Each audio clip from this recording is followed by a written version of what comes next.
अस्सलाम वालेकुम। एक कॉमन सा प्रॉब्लम है कि आफ्टर सी सेक्शन या नॉर्मल डिलीवरी भी इवन बहुत सारी औरतें जो है ना वो अवॉइड करती हैं अपने बच्चों को, स्पेशली सीजन सेक्शन के बाद कि हमें दर्द है, हम बच्चे को दूध नहीं दे पा रहे, तो आप हमें ऊपर से कोई जो है ना फार्मूला मिल्क लिख के दे दें तो हम उनको दें या कुछ और चीज़ दें, हमसे उठा नहीं जा रहा। तो ये बिल्कुल गलत है, ऐसा ना करें, क्योंकि सी सेक्शन हो या नॉर्मल डिलीवरी हो, आपकी कोई भी चीज़ अफेक्टिव नहीं करती उस चीज़ के। और जो मदर मिल्क है वो दुनिया का बेस्ट थिंग है आपके बच्चे के लिए।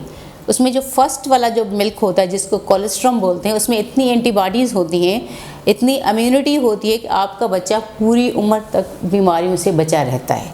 ये जो फर्स्ट ईयर या फर्स्ट 4 to 6 मंथ के लिए कहते हैं ना कि exclusive breastfeeding to the baby, वो इस वजह इतना अच्छा है कि वो आपके बच्चे की मेंटल फिज़िकल जो भी है ना हेल्थ, उसके लिए बहुत ही अच्छा है।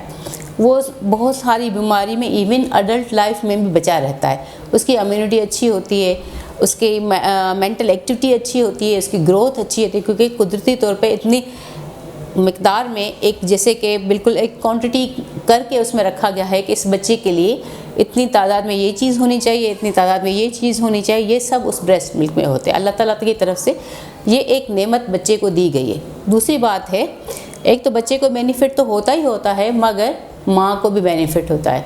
माँ को बेनिफिट ये होता है कि अगर वो अपने बच्चे को दूध पिला रही है, exclusive breast feeding, it's not 100%। ये नहीं कि मैं कह रही कि बच्चे को दूध पिला रही है तो दूसरा बच्चा नहीं होगा, मगर less chances of next pregnancy. अगर वो एक्सक्लूसिव ब्रेस्ट फीडिंग करवा रही, मतलब सिर्फ बच्चे को बार बार दूध दे रही है, तो फिर उसकी प्रेगनेंसी के चांसेस कम हो जाते हैं। दूसरी बात यह है कि मदर और बेबी बॉन्डिंग, वो बच्चा अपनी माँ से ज़्यादा अटैच होता है सारी लाइफ के लिए, चाहे वो फिर बूढ़ा भी हो जाए, अडल्ट हो जाए, चाइल्ड हो जाए, वो बच्चा अपनी माँ से ज़्यादा अटैच होता है जिसको माँ ने दूध पिलाया है।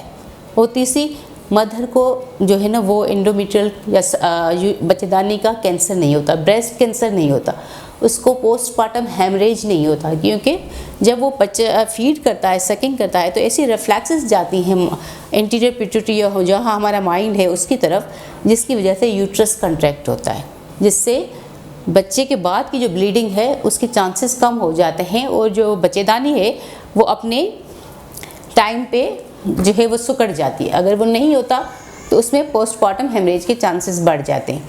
एक तो बात हो गई है। दूसरी है कि वो ब्रेस्ट कैंसर की और जो है ओवरियन एंडोमेट्रियल कैंसर से भी बचा रहता है, क्योंकि उसमें एनोवुलेशन हो जाती है। एनोवुलेशन की वजह से जो है हार्मोन्स रिलीज कम होते हैं और ब्रेस्ट एंडोमेट्रियल ओवरियन कैंसर के चांसेस कम हो जाते हैं। तो ये मदर के लिए भी बेनिफिशियल है, बेबी के लिए भी बेनिफिशियल। कोई गुट्टी, कोई शहद, कोई मक्खन, क्योंकि बच्चे को उस चीज़ की नीड ही नहीं होती। देखिए, वो अल्लाह ताला ने तो बड़ों के लिए बनाया है ना, ताकि उसका जो जीआई सिस्टम है, उसका जो लिवर है, उसकी जो बॉडी है, वो उस चीज़ को मेटाबलाइज करती है, उस चीज़ को तोड़ मोड़ के फिर उसको यूटिलाइज करती है। मगर बच्चा तो नहीं करता, क्योंकि बच्चे का लिवर भी इतना मैच्योर नहीं होता, जीआईटी भी इतनी मैच्योर नहीं होती। तो जो ब्रेस्ट मिल्क है उसमें वो चीज़ें ऑलरेडी इस चीज़ से बनाई गई हैं, इस तरह से उसको रखा गया है कि बच्चा उसको ईजिली डाइजेस्ट कर सके। और दूसरी बात, अगर वो किसी को आप ऊपर वाला दूध दे रहे हैं उसको, तो हाइजीनिक कंडीशन तो आपकी वैसे ही ख़राब हो जाती हैं, तो बच्चे को डायरिया, बार बार आपके लिए परेशानी। तो best milk is best for the babies. आप इस बात को ना कहें कि हमारा सीज़र हुआ है तो हम उठ नहीं सकते, नहीं, कोई मसला नहीं।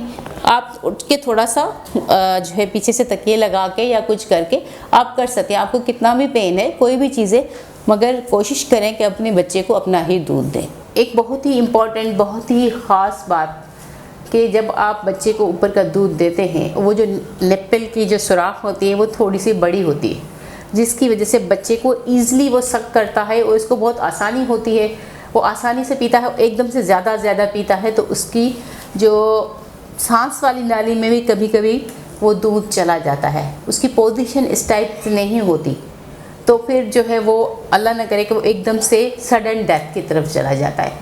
और अगर आप गुट्टी भी देते हैं तो वो कभी बच्चे की पोजीशन इस तरफ से होती है कि वो उसकी जो है डाइजेस्टिव सिस्टम नहीं बल्कि सांस वाली नाली में चला जाता है।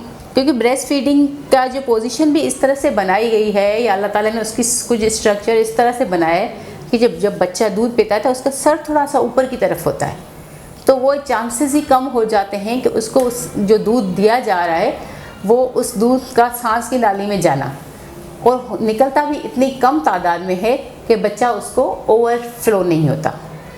अब आप खुद कभी ऑब्ज़र्व करें कि अगर जब आप बच्चे को निपल दे रही हो तो वो एक गड़क गड़क गड़क कर रहा होता है और उसकी मुंह से ना वो थोड़ा थोड़ा निकल रहा होता है, बाहर की तरफ निकलता है तो ज़ाहिर सांस की नाली तो बिल्कुल करीब है, वो अचानक से उसमें चला जाता है, फिर बच्चे की डेथ हो जाती है, फिर कहते हैं पता नहीं क्या हुआ बच्चे को।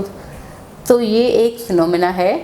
तो आप कोशिश करें कि अगर कोई दे भी रहा है तो शुड बी केयरफुल के बच्चे को दूध बहुत ही जो है ध्यान से दें, नहीं तो फिर बच्चे की डेथ के चांसेस भी हो सकते हैं, जो बहुत ही ख़राब बात है। बहुत सारे लोग जो है ना खुद ब खुद कहते हैं फलानी औरत को जो है ना दूध दिया उसकी बच्चे को, तो डॉक्टर ने ये लिख के दिया था तो मैं भी ये दूध अपने बच्चे को दे दूँ, मगर ऐसा नहीं है। हर बच्चे का वज़न अलग होता है, हर बच्चे की फ़िज़ीक अलग होती है, हर बच्चे की रिक्वायरमेंट अलग होती है, उसकी स्टेशनल जैसे कि कितने महीने का है, क्या चीज़ें हैं, वो सब चीज़ें अलग हैं। तो ये बहुत अच्छा है कि पहले आप दिखाएं डॉक्टर को, वो आपको क्या प्रिस्क्राइब कर रहा है, क्या उसके हिसाब से, उसके वेट के हिसाब से ये वाला मिल्क सही है कि नहीं है, इस मिल्क में क्या कंटेंट्स हैं जो इस बच्चे के लिए बेनिफिशियल हो सकते हैं या रिस्क वाले हो सकते हैं। तो आप ऐसे नहीं अपनी तरह उसने उस बच्चे को दिया तो मैं भी उससे पूछ के अपने बच्चे को दे दूं, तो ये बच्चे के लिए फ़ायदे की बजाय नुकसान हो सकता है। आपका बच्चा बीमार हो सकता है, आपका बच्चा ग्रोथ रुक सकती है, आपके बच्चे की मेंटल एक्टिविटी अफेक्टेड हो सकती है। तो कोशिश करें कि अगर आप दूध दे भी रही हैं ड्यू टू एनी रीज़न, वैसे तो दे ही ना, 6 महीने तक तो दे ही ना, 4-6 महीने के बाद जो सोचें, और घर की बनी चीज़ें बाद में उसको स्टार्ट करवाएं। मगर अगर दे भी रही हैं तो एटलीस्ट ये ख्याल रखें कि सही वाला दें, जो डॉक्टर आपको प्रिस्क्राइब करता है उस बच्चे की हाइट, वेट, उसकी फ़िज़ीक की वजह से वो आप उसको दें।